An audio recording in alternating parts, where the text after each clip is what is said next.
Hi viewers, welcome to idli chutney sambar channel. இன்றைக்கி நம்ம சேனலில் பார்க்க போகிற ரெசிபி சிக்கன் பெப்பர் கிரேவி, அதாவது கோழி மிளகு கறி எப்படி செய்யணும்னு நான் இன்றைக்கி உங்களுக்கு செஞ்சு காட்ட போகிறேன். வாங்க ரெசிபிக்குள்ளே போகலாம்.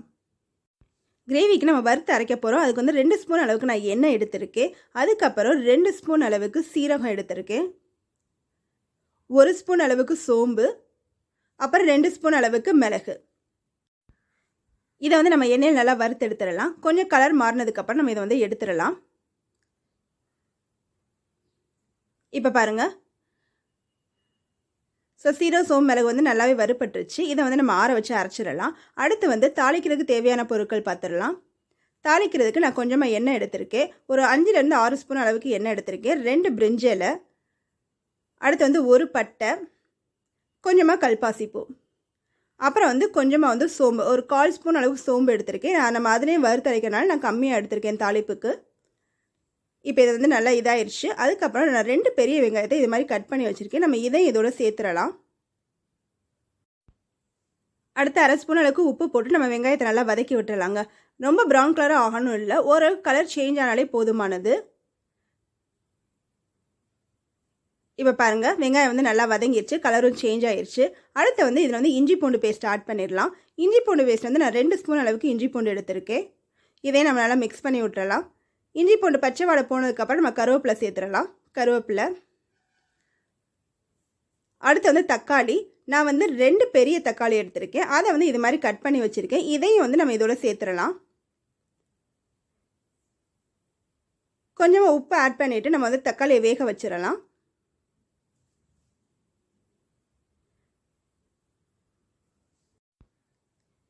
இப்போ பாருங்கள், தக்காளி வந்து நல்லாவே வதங்கிருச்சு. இதை வந்து நம்ம நல்லா மசிச்சு விட்டுறலாம். தக்காளி வெந்துருச்சுங்க. அடுத்து வந்து நம்ம இதில் சேர்க்க வேண்டிய மசாலா பார்த்துடலாம். அடுத்து வந்து 1/4 ஸ்பூன் அளவுக்கு மஞ்சத்தூள், 1 ஸ்பூன் அளவுக்கு தனி மிளகாய்த்தூள், அடுத்து வந்து நம்ம சீரக சோம்பு மிளகு அரைச்சி வச்சுருந்தோம் இல்லையா, அந்த விழுதையும் நம்ம இதோட சேர்த்துடலாம்.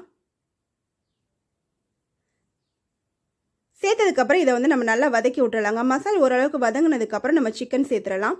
இப்போ வந்து மசாலா நல்லா வதங்கிருச்சு. அடுத்து வந்து நம்ம சிக்கன் சேர்த்துடலாம். சிக்கன் வந்து ஒரு 3/4 கிலோ அளவுக்கு நான் சிக்கன் எடுத்திருக்கேன். நான் வந்து கிரேவினால எலும்பும் கறியுமா எடுத்திருக்கேன். அதை வந்து உப்பு மஞ்சத்தூள் போட்டு வாஷ் பண்ணி வச்சுருக்கேன். இந்த சிக்கனை வந்து நம்ம மசாலோட சேர்த்து நல்லா மிக்ஸ் பண்ணிடலாம். இப்போ பாருங்கள், நான் சிக்கனை வந்து மசாலோட போட்டு நல்லா மிக்ஸ் பண்ணிவிட்டேன். இதை வந்து நம்ம மூடி வச்சிடலாங்க. ஏன்னா சிக்கனில் வந்து வேகும் போது கொஞ்சம் தண்ணி வரும். எவ்வளோ தண்ணி வருதுன்னு பார்த்துட்டு அதுக்கேற்ற மாதிரி நம்ம தண்ணி ஆட் பண்ணிக்கலாம். இப்போ வந்து இதை நம்ம வந்து மூடி வச்சிடலாம். இப்போ வந்து இதை எடுத்துகிட்டு நம்ம பார்த்துடலாங்க.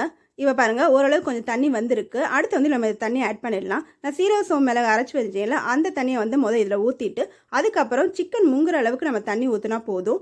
இப்போ பாருங்கள், சிக்கன் முங்குற அளவுக்கு நான் தண்ணி ஊற்றிட்டு இதை வந்து நம்ம மூடி வச்சிடலாம். இப்போ பாருங்கள், கிரேவி வந்து நல்லா கொதிக்க ஆரம்பிச்சிருச்சு.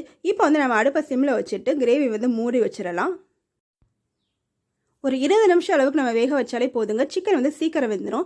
இப்போ பாருங்கள், 20 நிமிஷம் ஆயிடுச்சு. உங்களுக்கு பார்த்தாலே தெரியும். நான் ஆரம்பத்தில் வந்து தாளிப்புக்குன்னு ஊற்றின எண்ணெய் பார்த்தீங்களா, அது ஃபுல்லாகவே சைடில் மிதக்க ஆரம்பிச்சிருச்சு. சிக்கன் கிரேவி வந்து ரெடி ஆயிடுச்சுங்க. ரொம்பவே சூப்பராக வந்திருக்குங்க. இதில் நம்ம வேறு எந்த மசாலுமே ஆட் பண்ணல. வெறும் சீரகம் சோம்பு மிளகு மட்டும்தான் ஆட் பண்ணியிருக்கோம். மிளகாப்பட்டி நம்ம காரத்துக்கு மட்டும்தான் போட்டிருக்கோம். சூடான சாதத்தோடு இந்த கிரேவி வச்சு சாப்பிட்டிங்கன்னா ரொம்பவே சூப்பராக இருக்குங்க. அது மட்டும் இல்லாமல் சாம்பார் சாதம், ரச சாதத்துக்கும் இது ரொம்ப நல்லாயிருக்கும். அதை விட நீங்கள் தேங்காய் பால் சாதம் வச்சு இந்த கிரேவி வச்சு சாப்பிட்டிங்கன்னா இன்னுமே சூப்பராக இருக்குங்க. இந்த சிக்கன் பெப்பர் கிரேவியை நீங்கள் வீட்டில் ட்ரை பண்ணி பாருங்கள். அது மட்டும் இல்லைங்க, இந்த கிரேவியில் உள்ள சிக்கனை தனியாக ஒரு பவுலில் எடுத்து வச்சுருக்கேன். இந்த சிக்கன் பெப்பர் கிரேவியில் உள்ள சிக்கனை எப்படி சிக்கன் சுக்காவாக மாற்றலான்றதை நம்ம நெக்ஸ்ட் வீடியோவில் பார்க்கலாம். அப்புறம் இந்த வீடியோ உங்களுக்கு பிடிச்சிருந்துச்சுன்னா லைக் பண்ணுங்கள், ஷேர் பண்ணுங்கள், மறக்காமல் சப்ஸ்கிரைப் பண்ணுங்கள். Thank you viewers.